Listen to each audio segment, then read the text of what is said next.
Hello and welcome to episode 17 of Into the Spotlight. I'm Ryan. And I'm Morley. Our guest today is a man who does many things incredibly. He is a maker, he is an inventor, he makes some of the coolest YouTube videos that I watch. He is a product developer. You might know him through the Maker Knife, the Kinetic Driver, or more recently, the Polycalendar and Placed Atoms. Clearly, he's got a lot of wheels turning at the same time.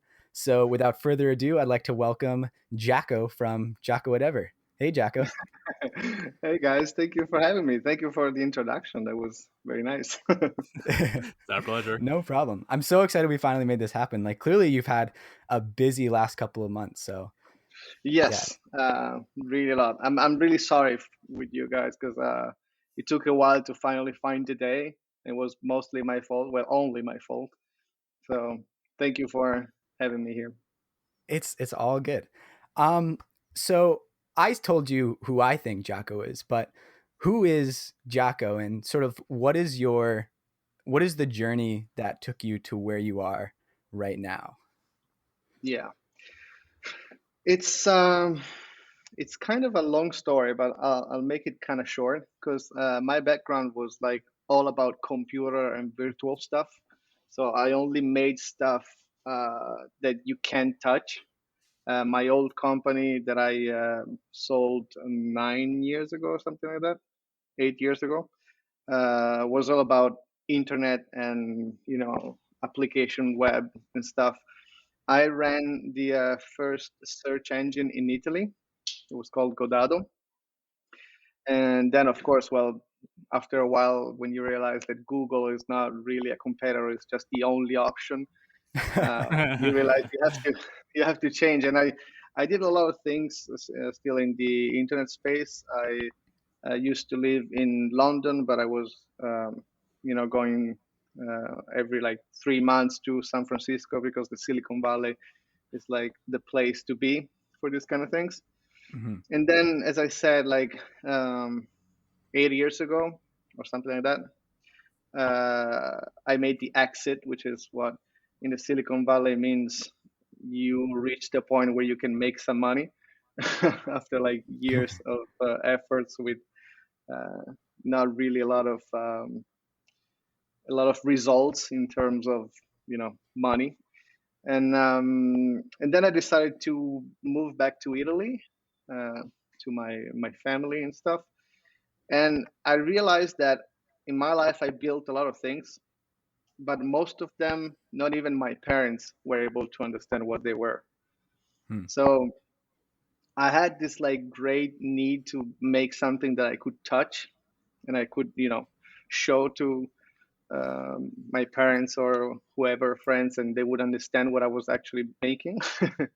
And I took a house like here in Italy that had no furniture, had nothing, no kitchen, nothing. And I set up the goal of making my own everything in that house. And I had to, I wasn't much of a maker in my life before then. And I decided I'm gonna make everything and learn along the way. Like if I make crappy things, I'm gonna have to live there. So it's gonna be I'm only gonna be the only one to blame. Yeah. And to do so, of course, I had to learn a lot of things. And we were lucky enough to have a resource, a resource like YouTube, which is well, great if you want to learn anything. And of course, I started watching people like Jimmy DeResta. Did you ever heard about him? Yeah, maybe once or twice. And people like him. And the more I was watching videos, the more I wanted to make things. The more I wanted to make things, the more I was watching videos. And then soon enough, I started to have the urge to start making videos as well. But in my case, since my life was kind of a corporate life, this was, even I was seeing it as a kind of a playground, but not really a serious thing. So I decided to have a budget that was like 5,000 euro. If I ran out of that money, I had to stop.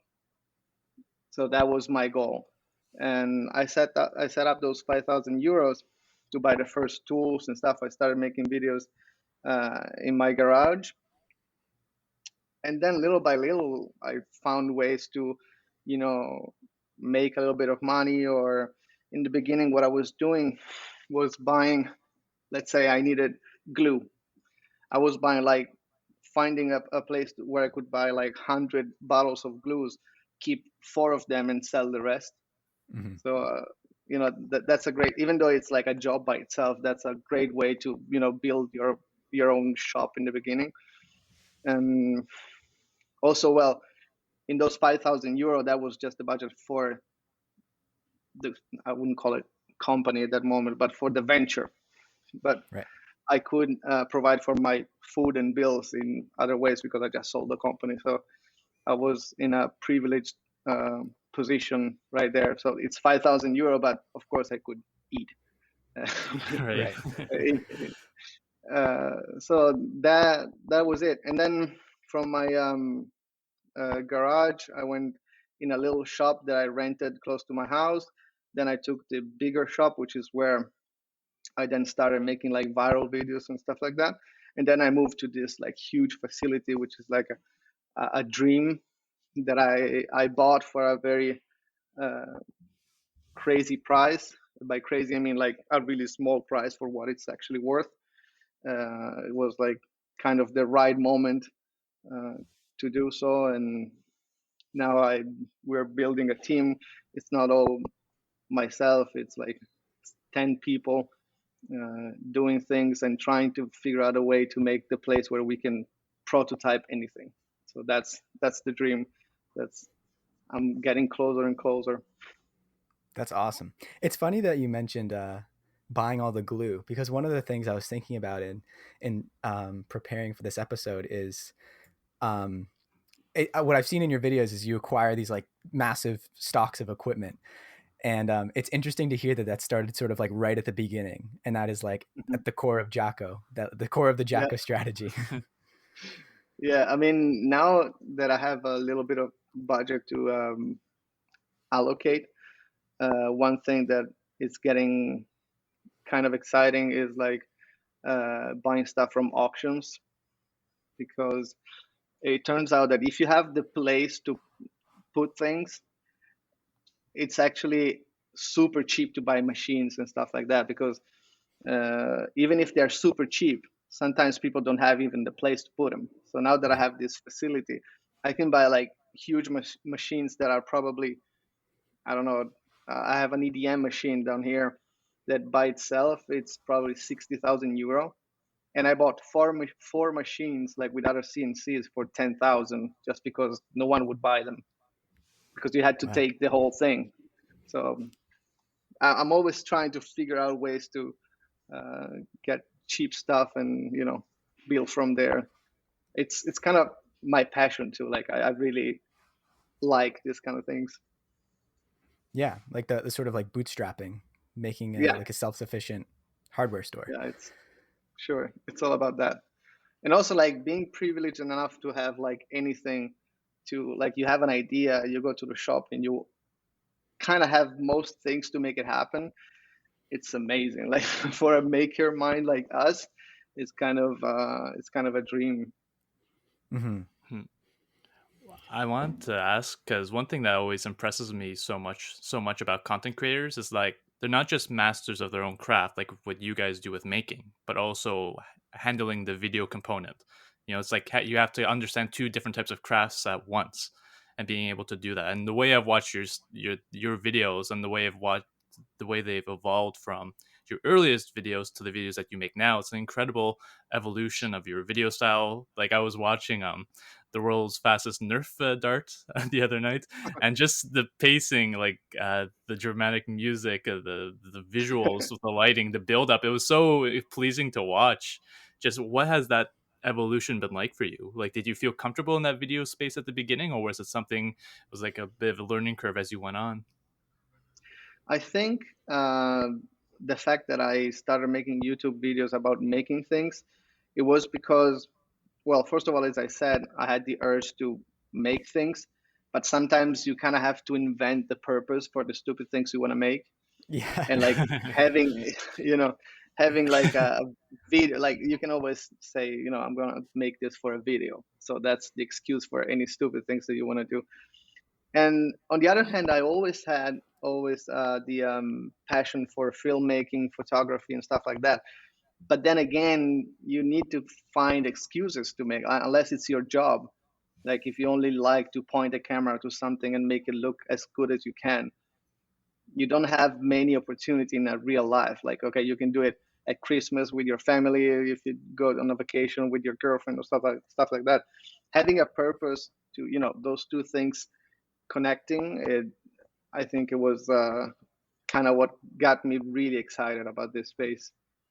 So I guess it all boils down to passion, because I know it's super cheesy and I'm going to say this word 100 times in this conversation, but this is what it is. I mean, if you do it just because you want to have the views or, the subscribers, stuff like that, you're not really doing it for the real reason. So it's going to lack somewhere, because you need to learn a lot. Like the maker mind is knowing that you don't know how to do anything, but you know that you can learn how to do anything. So if you don't have that kind of mindset, it's not going to work, in my opinion. At least, in my case. Yeah, I totally agree. Like I think a lot of us I mean, it's just speaking for myself. Like when I was growing up, like YouTube was becoming very big, so there was a couple things going on. The fact that like I was like, oh, I want to be a part of this, but also from a young age, I just like loved making videos. When I was like 11, 12 years old, I was making like little. Do you ever watch like Freddie W or Corridor Digital? Those guys? Yeah, of course, Like sure. we we were making little like our budget version of like Freddie W action sequences and like I think putting them on Facebook or something. So Yeah, it was yeah, yeah, always sort of this like constant throughout my life that looking back makes like a lot of sense to continue doing. And in addition to that, like taking apart firecrackers in my bedroom and trying to make like larger firecrackers out of them, or a lot yeah, of like yeah. hot We all glue done and that. pencils and stuff. So it's like it I keep only doing that stuff. yeah. It's like you have to have that sort of like rampant curiosity to really make it sustainable, because you're right, like it's a ton of work and learning to be juggling Mhm. these two things at once. Yeah, And I I think was it's talking kind about of a. this with yeah, go on, sorry. I'm no, I'm really sorry. You go on. You were Oh, talking. I was talking with someone recently. Like, I think you can only get so far by like seeing what is popular and trying to do similar things, because at a certain point Mhm. you're just like then following the trends, and that's not fun for you and it's not really fun for anyone else to watch, because it's like, oh, this person is just like reacting. So Yeah, I think it's the passion that drives like the originality and like really taking chances. yeah. That's exactly why I stopped making viral videos, because it got super easy to a point where I'm still doing those stupid things that would probably go viral, but I stopped because I was becoming, just, if you allow me to say, just a YouTuber that would make viral videos, or it looked like my goal was making a lot of views. So Mm. it was kind of scary and difficult to do, but I really decided not to make those videos anymore. Probably I will again in the future, because like it goes in phase. Like now I kind of have more opportunity here to do stupid things that would probably go well in videos, and I kind of want to have that fun again. But when I stopped was really bad. Like I didn't like the comments I was getting. I didn't like the community that was building was completely different than just the makers community, and Yeah. I just stopped. But if I want to go back just a second to what you were talking about before, I think people, like I see kids, when they have this gene to create things or to share stuff. Like in my times, we didn't have like YouTube and social media. Most of my friends wanted to be DJs, because I think it was like the closest thing to share stuff with other people. Like you were making music, which is not really making music, And when you have that urge, now you have a lot more opportunity to explore it. I think, which is awesome for kids right now. this age. Huh. Yeah, you're right. It's like you mentioned. It's like you have to be very passionate, or else it's not going to be creatively fulfilling to you. And like Hmm. making videos is a lot of work. There are some days where I've been on short films where I was up at 6 a.m. and I didn't go home until 6 p.m. It's a lot of work. It's a lot of Oh painstaking yeah, work, but it's not painstaking if you love it. Like one thing I loved about filmmaking, doing what I do, and even when I was making the documentary, is that like I spent like a whole month editing my documentary to get together in time for like my master's presentation for my thesis. yeah, And it's like it can be long and trying, but then you wake up the next morning, you're like, all right, let's go do it again. It reminds me, I watched a TED talk recently with the American actor Joseph Gordon-Levitt. He gives a hmm, short TED talk, but he gives an interesting discussion about the difference between, as creative people, paying attention and craving attention, and how yeah, we have all these new platforms now, like you mentioned with YouTube, and especially for like musicians with Spotify and others, being able to express yourself and get your work out there and build an audience and everything else. But he says, like, we always have to kind of like ground ourselves, because it can be easy, like you mentioned, to get caught up in the idea of like views and comments and attention and getting viral. So like we'll include it in the show notes. It's a great little TED talk, but just being able to always remind yourself that if you're creating just for like those sort of like for attention and views and likes, like you're never gonna feel creatively fulfilled, because it's a lot of work. You always have to do it. It has to be innate. It has to be something that you want to do, that you want to express about yourself. And regardless of how the video performs, you want to be able to look at it and be like, I'm happy that I did that. And that's something I try yeah. to approach with my work now as well. Because a lot of people ask me like, "Oh, you're a filmmaker. What's your YouTube channel?" I'm like, "Wait. That's not." It's like a little bit. I do a little bit different stuff, but the essence, the core essence, is still there. Hmm. Yeah, no, I totally agree. I mean, it sounds trivial sometimes when you say these words, but it's really not. Like it really needs to come from a place inside where you really want to fulfill yourself by yourself, not just for because of views and stuff like that. Because you set yourself for failure if all you want is like subscribers and views. Because if that's all you want to have and all you want to make, it's kind of difficult as well. Like I read somewhere that now I'm gonna say numbers that are not correct, but just to give you a ballpark, uh, people from I think was 13 to 25, something like that, like 75% of them would like to be a YouTuber. Like, Mm, can you wow. like that's crazy.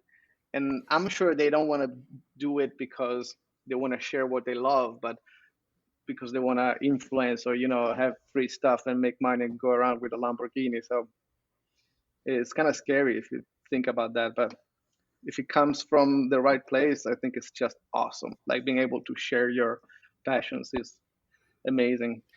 Yeah. Yeah, Well, exactly. I think there's like there. I think there's a lot of things going on there. Like what you were saying earlier about your friends wanting to be a DJ, and now Hmm. with a lot of kids wanting to be YouTubers. I think as humans, like we crave a few things. We crave community, we crave recognition, and popularity, which might be like sides of the same coin. Some of them may be more Hmm. like quote noble than the others, but you have to balance those things, and so they don't get like they don't start perverting you, and you look up and you're like, what the heck am I doing, when you're like taking a selfie in front of a blow up uh a blow up pool with all these flower petals in it. I just saw this trailer for, I think it's like an HBO mockumentary or even documentary about, they try to make like random people into Instagram influencers. I don't know if you guys saw that Oh trailer, my, but I No. haven't, but I want to. basically seeing like how can we make people Instagram famous, for like no reason at all. It's crazy Yeah, ridiculous. that's Um, crazy. but I would think too that like you talk about like maybe wanting to try to make viral videos again in the future, and I would think that like you learn a lot from them in that you have this sort of like outward constraint, that you're sort of building towards. And it reminded me of the times when you've done like one video a day. And I was curious, like you must have learned a lot from that, from those experiences. And looking back, what were some of those lessons learned? Was the lesson learned, I'm never going to do that again because it was way too much work? Well, yeah, the first time I did one video a day was when David Welder was here, who is another awesome YouTuber that's not Yeah. making videos anymore. But That was really, really tough because making a video a day, and we actually were doing it every day. Like every day, we were making a video and release it the day after. We were doing everything by ourselves, which is not just making the thing and editing the video at night, but the most stressful thing was for me and for David as well, figure out what to do that day. Because like we released the video in the morning, and then we had a few hours to figure out what that video that day would be about, with the stuff we had available, with the time we had available, and all that. And that was like super stressful. I remember the last day that we released, the last video. Uh, it was like the same feeling that I had, when I was going at school and the last day before summer. You were like, oh my God, from today I'm free. And it was Mm. like this overwhelming feeling. And it was really tough. Like it doesn't sound like, most people would think that you don't need anything. You need a camera and you have all you need. So it's going to be super easy. It was actually very, very difficult. And now that I did it again with like a different uh, environment here, because now I have a person that just edits the video all day, and have help everywhere is easier. And I'm probably gonna do it again. But the first time was really, really hard. But if I look back at that moment, I think it's when I learned the most about filmmaking. Because obviously, if you have to edit a video with that uh, with that kind of urgency, because you had to release a video the day after, you really have to be creative and overcome all kind of problems. And if you don't have some footage, or if you lost some part of the video, you need to figure out a way to make it work anyway. And you can't just go the day after and filming something, because you are at night editing what you have. So I had to figure out a lot of ways to make the video work. Mhm. And I think that's when I learned the most about video making. And I keep learning every time I make a video, to be honest. But those 30 days, every day was like really a lot of. I felt like I got a lot better at the end of 30 days. Right. It's like because I know what it's like to edit under like a tight deadline like that, and Yeah, I can't imagine like the intensity of doing making a video every single day like that. Because I mean, shooting it's one thing, because that's its own different types of challenges depending on your own style and how you want to film it. But once you're in the edit, like depending how much footage you have, like it when you have that short time frame to get this video out, like it really forces you to zone out or zone in, I should say, and just really focus on what exactly you want the video to be. And there's not much time to really reflect on that. It's just like we gotta put this together, and you're just going with your basic instincts on terms of like how that video should flow and how it should resemble. yeah. Plus, it was like I know it was difficult just for another reason, because when we did it, a lot of other people tried to do it. Like we had, on Instagram, from today I'm going to start, the 30 days challenge, blah blah. Out of like 20 people that told us they were making a video every day, none of them got to the end. Like No. no one. Wow. Also, like it's yeah. So right there, I thought, okay, then it was actually difficult, because if not many people have the strength to get to the end, there must be something there. I think it helped me, the fact that we were uh, two guys making it at the same time, doing it at the same time, because I remember multiple nights I were like, this video I'm not gonna do. I'm just gonna delete everything, and tomorrow I'm not gonna release it. And then you were like, I'm not gonna release it, but he's going to. So that was kind of another, you know, strength. Like it was giving me the strength to figuring out how to finish that video. So I think it helped a lot, the fact that we were two people doing it in some sort of a challenge. Yeah. It's funny, like thinking about me watching those videos versus your description of making them, I think is one of the biggest reasons that a lot of kids want to become YouTubers. Because on the outside, it looks so fun. You're like, it's just showing like the awesomest part of every day. and it's this Yeah, like montage. There's no boring slack time, but what you don't see is the hours spent planning and editing yeah. and everything else. And I think that's exactly It's why you said a lot of people start and then they're like, oh wow, this is not what I thought it would be at all. yeah. Plus, it depends. Maybe a lot of people started because they wanted the results, so that their goal was again the result, like having more subscribers or whatever, and maybe they were not getting it, so they lost interest in it. Um, yeah, but this kind of separation between reality and expectation, it's kind of, I see it a lot even right now because people see the videos that I'm doing here, and it all looks super fun, with the team and everyone. And I'll have kind of a lot of people maybe from university and things. They want to come here for a period of time and you know do their internship. I think it's called in English. I don't remember. Yeah. Mhm. Um, Here, and then every time I talk with them and I explain what it would be like to come here and work, and not many people still wanna come here because I mean it's a lot of hours to work. Like I always say, don't think you're coming here and have fun with machines and make stuff explode and stuff, because this is not what's going to happen. Like here is going to be a lot of work and efforts, and I want you to you know give me your blood every day and show me that you can learn and do things. So not a lot Mhm. of people follow through after that. Yeah. But I mean, it's also, I think something that doesn't come through in those descriptions is like how fulfilling that work can be. Like when you look back and you see that you're part of a result. And It I think is. it's something that I'm sort of struggling with right now in looking for a job. It's so difficult to like see a job description and say like, oh yeah, that's exactly what I want to do, because it's not, because like written out it's very hard to get a sense of like what you will actually be doing and what you will get out of it. Yeah, I think it's kind of a mindset. Like I'm lucky enough to work here with people that are really, really passionate about what they're doing. And again, the people that I try to hire or work with is uh, people that I don't look for things they're able to do, but for things that I know they will want to learn doing.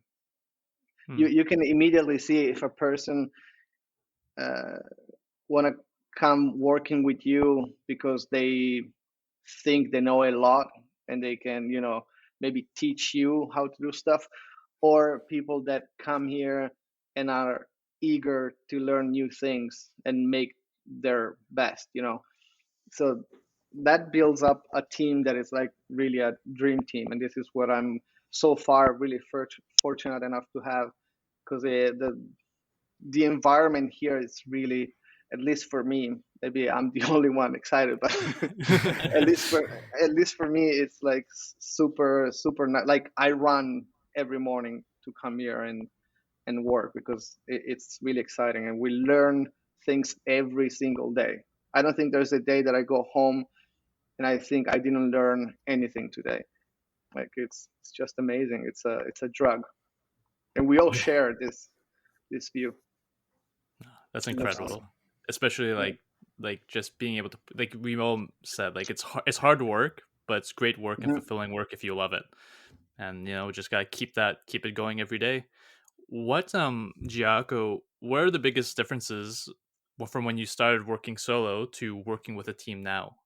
Um, it's um, it's a lot more stressful because, of course, when I was alone, I could risk anything, and it's just myself. Right now, there's more people involved. So even though I always say, like before someone starts working here, I always say what we're doing here, it's super risky. Like there's no guarantee that 6 months from now we're still going to be a company. So I'm really clear with that because I would like to keep that um, risk part of the job alive. And if I Right. start being too concerned about people that you know pay their bills because of what we're doing here, that would make me probably less prone to risk and make experiments. Yeah. Because one good exciting part of doing what we're doing here is like experimentation, and it's an experiment if you don't know the result. Otherwise it's just, execution. But if you really want to make the most out of what we're doing here, we need to experiment and not being sure about the outcome, and that's risky, like, of course. So But it's part of the that fun. that's yeah, well, not when it keeps you awake all night because you think it's not going to work or whatever, and Right. you're going to lose everything. But I don't think you, in the world we live now, I don't think you can do great things if you don't risk a lot. If you just do safe things, you're. I don't know who said. I talked about this with a friend the other day. It was probably a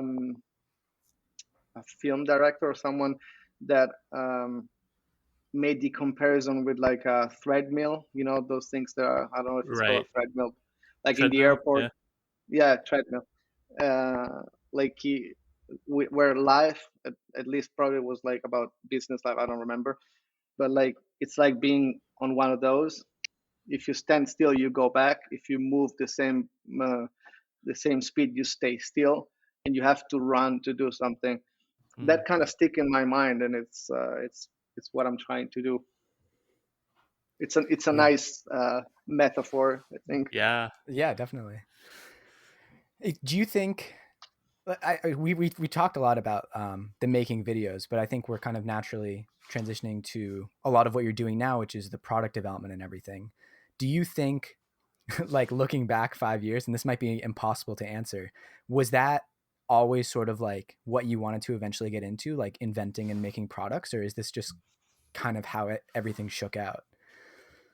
Yeah, no, it was from day two, not from day It's one. But yeah, because of course, like for a few months, I just wanted to have fun. Like my goal in the very beginning was like maybe one day some company will send me free stuff.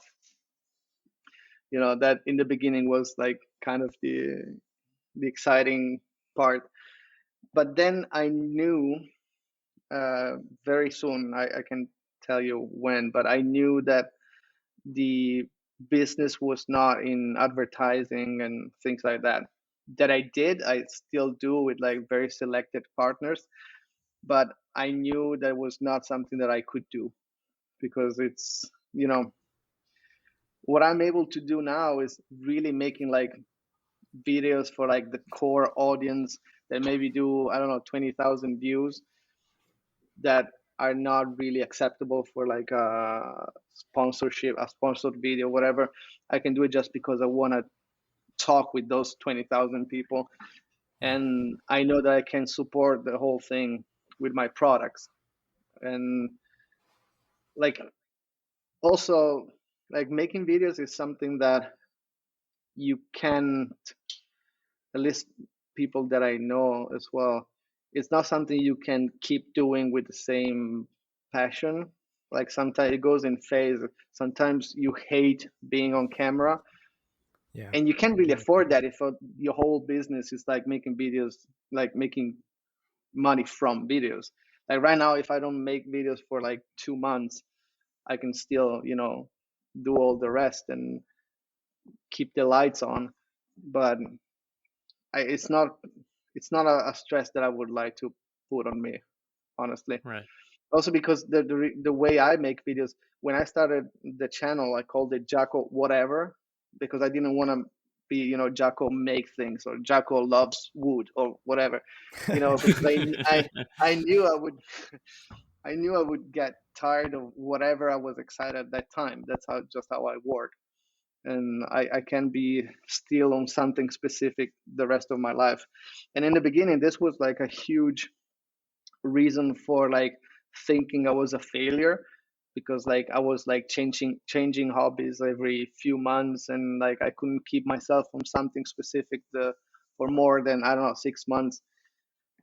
But then after a while, I realized that that was actually not a bad thing, because it gave me the opportunity to learn a lot different things, and the more you know, the more you can connect those things, and get better at maybe things that you never tried.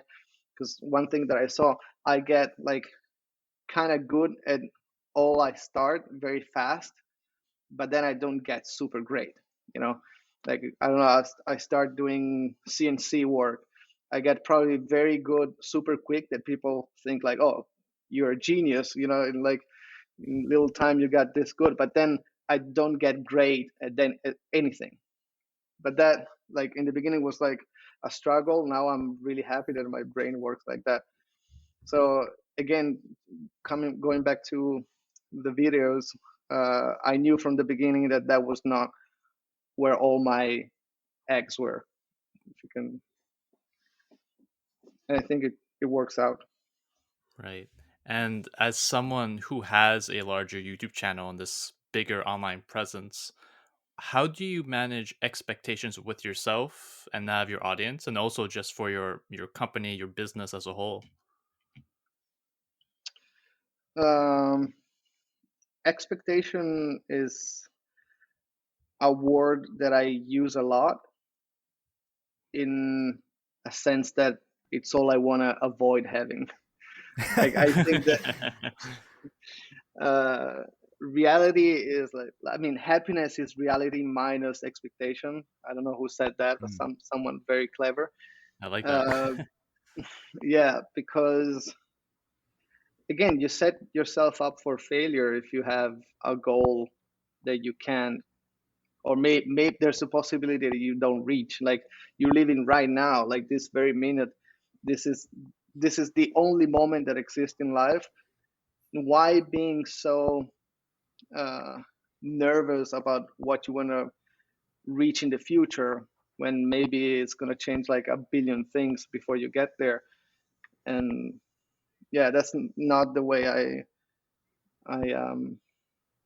I do things. Like I try not to have expectation, but even like with people, like in the personal area, like with my girlfriend, if I have expectation that maybe she doesn't care about, like I set myself for uh, being annoyed or angry about expectation that were just in my mind. Like that's so Yeah. stupid.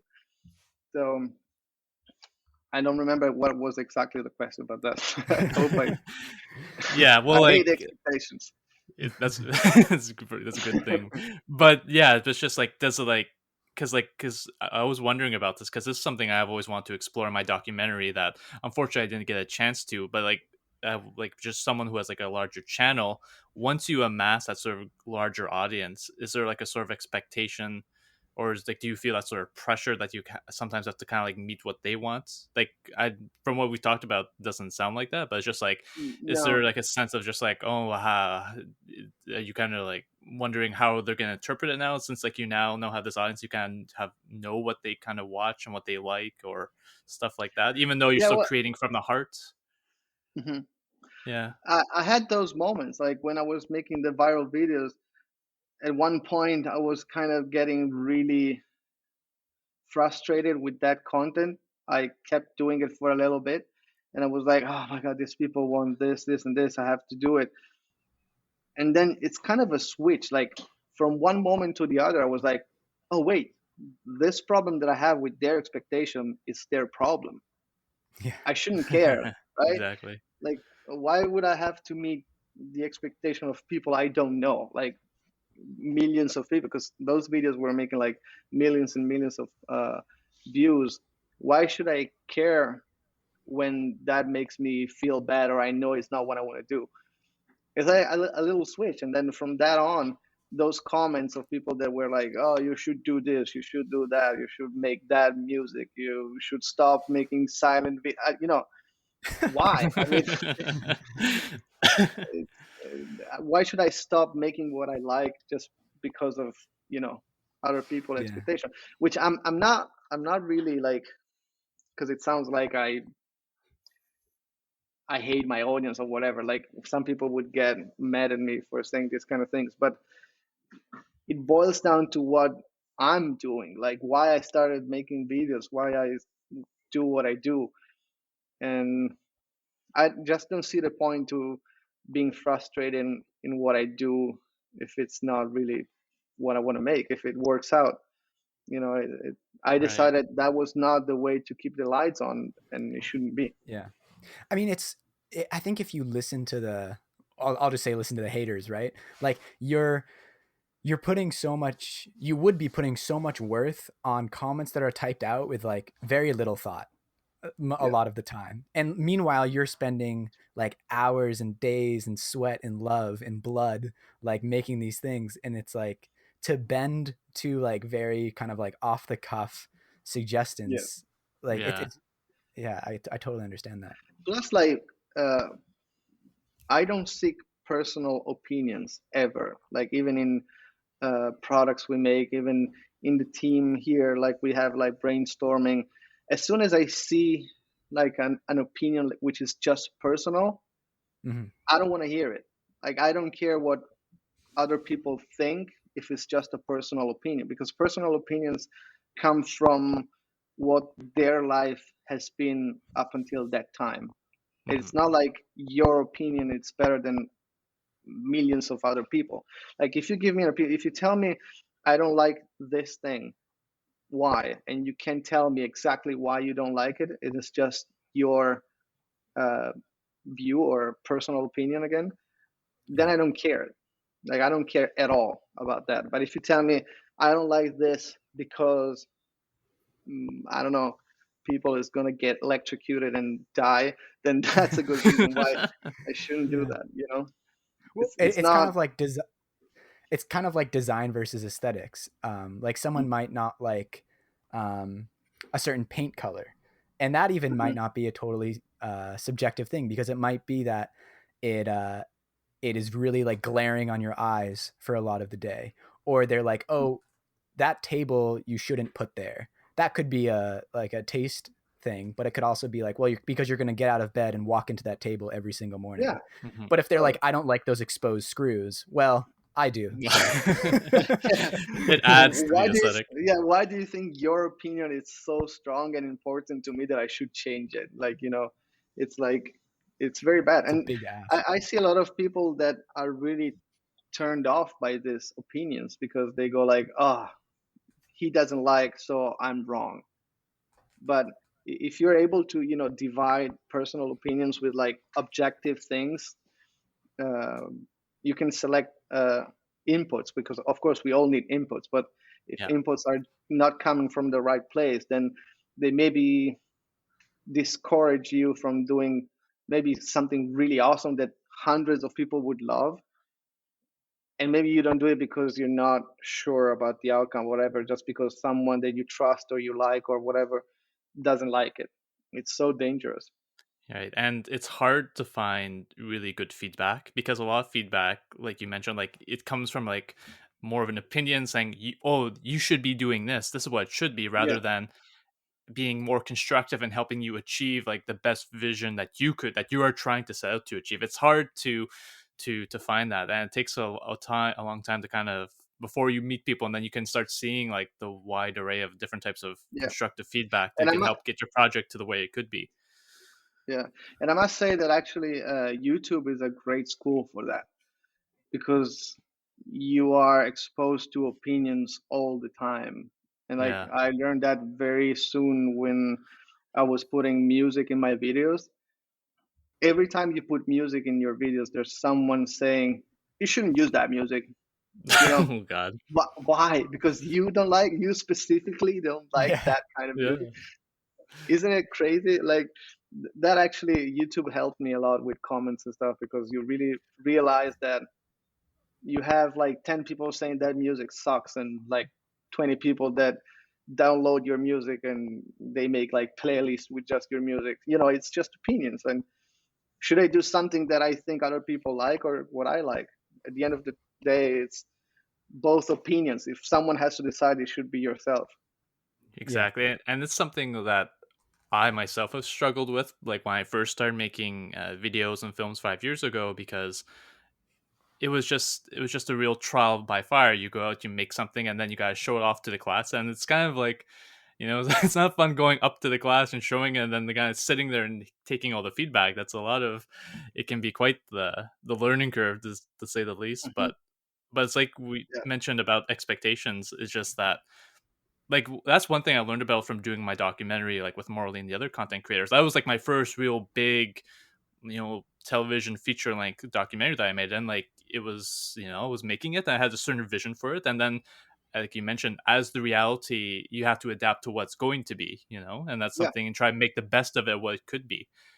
And that's one thing I feel very proud about. But it's just like struggling with kind of like putting myself out there and putting my work out there. Even like, I wake up almost every day wondering, should I put it up on Vimeo? Should I not? Should I wait till I put it into a film festival? Like it's something I kind of, you yeah, know, deal with on a daily basis in terms of like how it will be, received. But at the same time, like, it's the first major project I ever worked on, and I'm happy with it. I'm proud of it. And just by being able to let go of those expectations of ourselves and from others, like it's so creatively fulfilling in the sense that you have more freedom. Like you're not yeah, wondering about like how this is going to be. This is something I feel it should be shot in this way, and that's how I feel preparing for my next documentary. Like I feel like I'm able to be really. I after making the first one, I feel it's like so much more comfortable being able to go out and make the next one in the way that I want to, and yeah, that feels like just having that boost of confidence is really, it's really something. yeah. It is. Um, no, what I was saying is that right now, like with YouTube and socials, there's a good chance that whatever you like, there's going to be someone else that really like what you're interested about and the way you do it. Like we can have a bet that if you make a channel just about toilet paper, you're gonna find your audience. Like there's like right now, there's with socials and opportunities that we have to share with anyone. Just do what you like because there's gonna be someone right out there that's gonna like it. If you Mhm. again don't have the expectation to be a millionaire making videos about toilet paper, but I can assure you that you can find your own success in anything you want to do right now. Yeah. And I think that was one of the things in from your videos that I found so inspiring, which is that like your what you were talking about with like the maker knife and the kinetic driver, it's like you wanted to make tools that you wanted to use. And you're like, if Yeah, I want to do it, then it's bound that there's other people like me. Because we have this way now of connecting with 7 billion people. And if it's even just like 1/10 of 1% of those people, that's still a lot of people. yeah. But even if it's 10 people, honestly, you're making something that you really love. Like Yeah. all I'm doing right now, because I can't afford, focus group, I'm never going to do it. But all I do is like finding the object, the product that I want to use. And that's the greatest thing. Like being a maker, even if you don't make products for other people. Okay, I want to tell you a little bit of another anecdote to explain kind of my view about this kind of things. Definitely. A few years ago, I can't say what it was because that's actually a project that I'm working on. But I went to a store, like a fancy store that sell cool stuff, and there was uh, this product, and they had like four version of it. And I remember super clearly myself looking at those objects, and I was picking up one, and this thing is missing this kind of things. Okay, I like this better. I don't know because this doesn't have that thing. After a while, I was like, I'm just gonna make my own version. You know, I'm just gonna go home and try making my the best version I can. And that's really why I think people become a maker, which is just that urge of making what you like.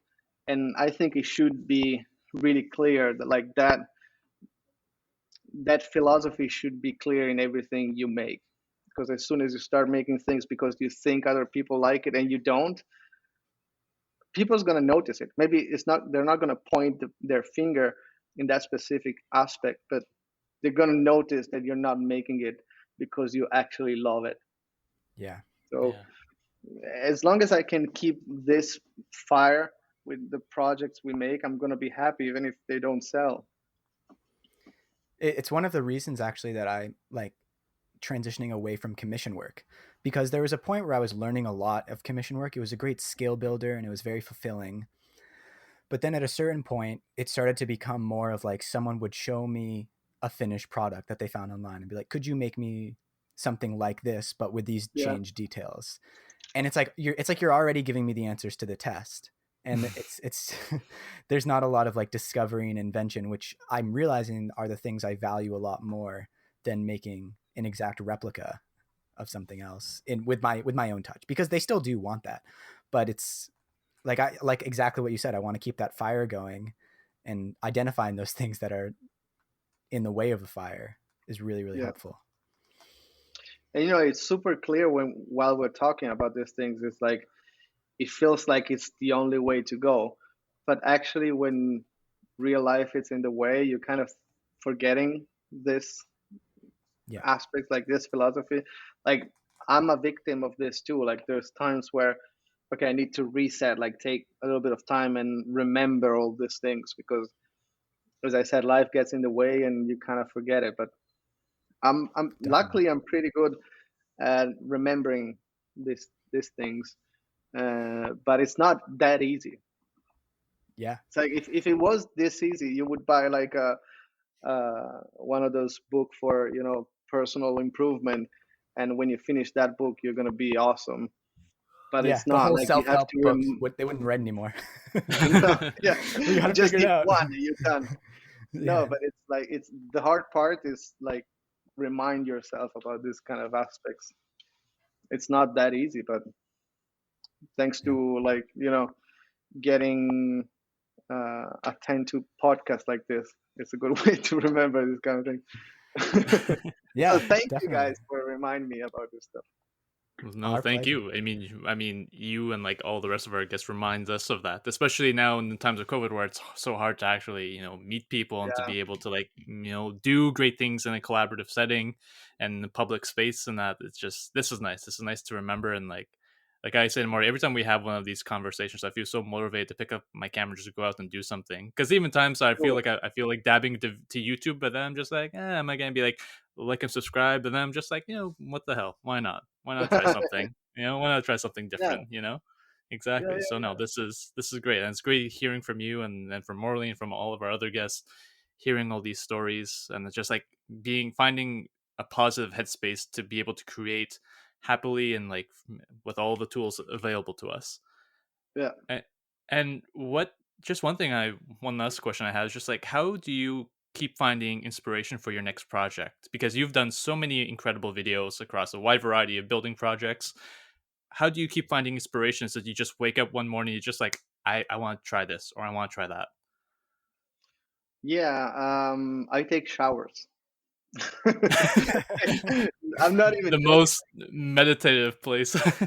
Oh my God, like that's all like I was talking about that with a friend just earlier. Like showers are like the best way to think. Like I don't know what it is, but I guess you're like confined in a space where you kind of have to do something you know how to do with autopilot, and you have I don't know maybe the white noise of water. I don't know what it is. It's kind of magical for me at least. It's like when I have most of my ideas, and but jokes apart, which is not a joke honestly, but Yeah. uh, I think it might sound kind of cheesy, but the more inputs you have, the more you have ideas and mm, you feel like doing things. Like even like playing with stupid stuff. I can make an example right now, but if you keep yourself active and instead of trying to figure out ways not to think about why you're frustrated, if you do what you like, which we can be like if I like I have what you call this thing? I forgot the name. Tape Tape measure? measure. Okay, yeah, I have a tape measure blah, blah, blah, that thing in my, in my hands right now. I can play with this for 10 minutes and I can assure you that something is going to come out of it. Yeah. Like Yeah. taking just the time to do things that have no apparent reason. It's when I have most of my ideas. And I'm not saying I have a lot of good ideas. Like I'm not saying that at all. Like most of my ideas suck. but the fact that you have them, you Mhm. create a lot of excitement to keep doing stuff, and then once in a while you have good ideas. But as long as you are excited to experiment and do things, I mean, what can be bad about it, Hmm. right? Yeah. Yeah. I think we all have our like mindless activities that inspire creativity. And it's Yeah. funny, like you might be able to hear in the background, my girlfriend is currently packing up our apartment because we're about to move. And Okay. since we're about to move, I was like rushing to finish two projects and I had to like speed up some decisions. So it was like kind of mentally taxing. And Yeah. towards the end, I found myself like craving just starting to pack things up because I knew that that sort of like mindless activity, like Yeah. Tetris of stuff in boxes and going through finding old things, I knew it would be number one, just relaxing and nice to like not think for a little bit. But number Yeah. two, it would like kind of reset, like exactly what you said in the shower or like going for walks. It gives you a place to Mhm. sort of like step away from the stress and the realities of life and sort of Yeah. dream for a little bit. Yeah. And Yeah. it's nice. Like one thing I like about going for walks, whether it's in nature or in public, it's like sometimes I just see a scene of something and I could build like almost a whole story around that. Like I Yeah. remember I was just like walking in downtown Toronto last year near the Eaton Center, the large shopping mall, and there was like someone playing a guitar, just like one of those musicians. And I was walking away, you could just hear it echo in the distance. I just had this idea for a scene in a short film. I just thought, oh my gosh, that's great. Then went home right away, wrote it down, and I still haven't been writing that screenplay out, but. It's just Yeah. nice once you get those little small bursts of inspiration. You just see it from just people on the street just living their life, and it's just like, oh my gosh, what if, Yeah. and then you could just build a whole narrative around that. I love when those moments Yeah. happen. Yeah. Everything is an input for me. Like, honestly, if you connect with the present, like you actually see what you have around, everything can be like a spark of something. If you actually, because I see a lot of people tend to figure out ways not to be connected with present. Hmm. Like they look out the window, but they don't actually see what they see. They just think about either the past or the future or whatever. It's not. I don't think it's the best way to be creative. I think I don't know. Most of the things I'm spitting out now, it's the first time I think about it. So I It's don't know. good. It's Yeah, There it's always all must be food for good. thought. something there. Yeah. All right. Well, why don't we transition to what we're putting in the spotlight this week? Put a bow on the episode. Um, Let's do I like and that. ja- I like that idea. yeah, Giaco, since you're a guest, I will let you kick it off. You're very kind. I came prepared. So there's this YouTuber who is called Daniel De Bruin. I'm probably butchering his name. Uh, he's making like super great videos, and he got like 130,000 subscribers, like a lot of subscribers and like 15 videos. Uh, but then he stopped making videos like 7 months ago, and I kind of forgot about him. And now I wonder why he's not making videos anymore. Try to have him guest in this Uh, podcast because I want to hear all about right. it. Okay. Like no, Sounds but good. seriously, he makes really great videos. Like they're short and uh, well recorded and edited and everything. I would like to see more about him. So let's go in the comment section and ask him why Yeah. he's not Where making you at? videos anymore. And by the way, I didn't say what he does. So he's making like it's making videos, um, and he made some like super great marble machines, very small, Hmm. not like Wintergarten or those guys, like very small things. But I really like his videos. Cool. Sweet. All right. I will go next. I read an article. It was in the New Yorker this week about a musician who I never heard of, but apparently is quite popular. But I'm still going to shout him out because he does Justin amazing Bieber. stuff. Yeah, have you guys ever heard of him? Apparently, he's from Canada. No, this guy's name is Jacob Collier. He's Hmm. from London, and he's kind of like just a multi instrumentalist. He is incredibly inventive. Some of his music sounds more like electronic folk, sort of like Bon Iver. Some of it is a little more like poppy. Um, he like invents new harmonies with like 70 pitches all recorded on top of one another. And yeah, just like it's really I was listening to it while I had to cut a bunch of wood behind my car, so I was just like with my circular saw busting out work, and it's just like really amped me up. I was listening to his new album, which is called Jesse Volume 3. I think it's like DJESSE. Oh. Super cool guy. It's like reminds me of like James Blake, just these like incredibly flowing with creativity, prolific musicians. Really cool. Nice. Sweet. And finally comes to me. Yeah. So from right into the spotlight for this episode, I thought just based on everything that we've been talking about, you know, having a positive creative mindset and content creation, I thought it would be a good time to put a spotlight on one of my favorite YouTubers, and his name is Dan Mace. I don't know if you guys have heard of Dan Mace, but he's a South African filmmaker who transitioned into YouTube and content creation. And he's one of the most enthusiastic, creative individuals that I've seen. He's an inspiration for a lot of like the videos that I watch and just like techniques that I would like to mimic, even my own short films, or even perhaps YouTube videos down the line. Like he collaborated with Casey Neistat for a while in New York City for a couple of years, and he makes all these different types of vlogs and creative videos. And he's just a fantastic YouTuber that I think should just deserves more attention.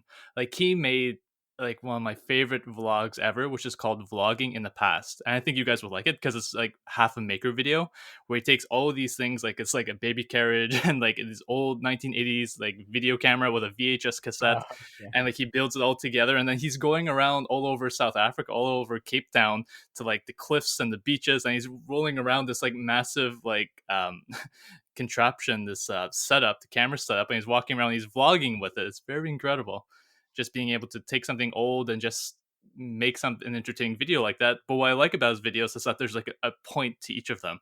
And in that video, he mentions like it doesn't matter if you have a drone, a DSLR, a GoPro, or a phone camera, you can still make something. And that's the point he was trying to make. I really like his videos. We were mentioning before about like how like, you know, how people in the comments say like, oh, you should make content, like, or you should make this video, you should make it this way. He took a comment where someone said you should make a music video with bricks, like something totally ridiculous, and he did it. He made a video with bricks, where he plays the song "Blinding Lights" by The Weeknd. It's an awesome video. It's one of the most creative. He takes such an absurd concept and he makes a really entertaining video with that. So yeah, no, he's a great YouTuber.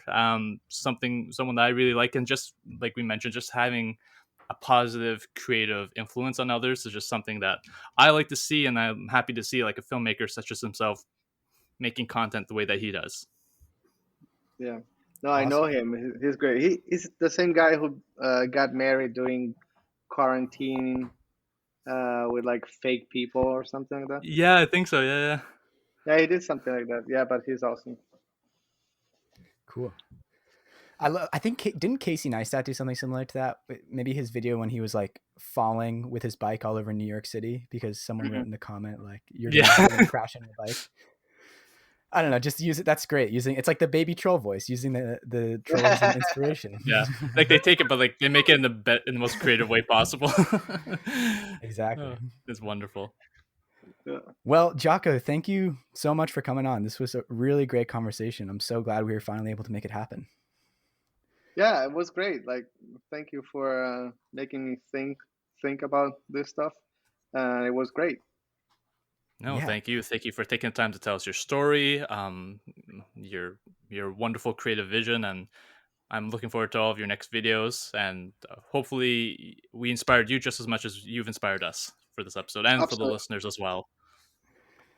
Thank you so much, I will guys. put links to all your stuff in the show notes. I know there's Giaco.com, placedadams.com. Just Google Giaco, you will come up. Yeah. Is there anywhere else we should direct people if they want to see your work? No, I mean that's it. I mean Instagram, usual stuff. All the places. Awesome. Yeah. All right. Thanks again, Giaco, and have a great rest of your day. Thank you.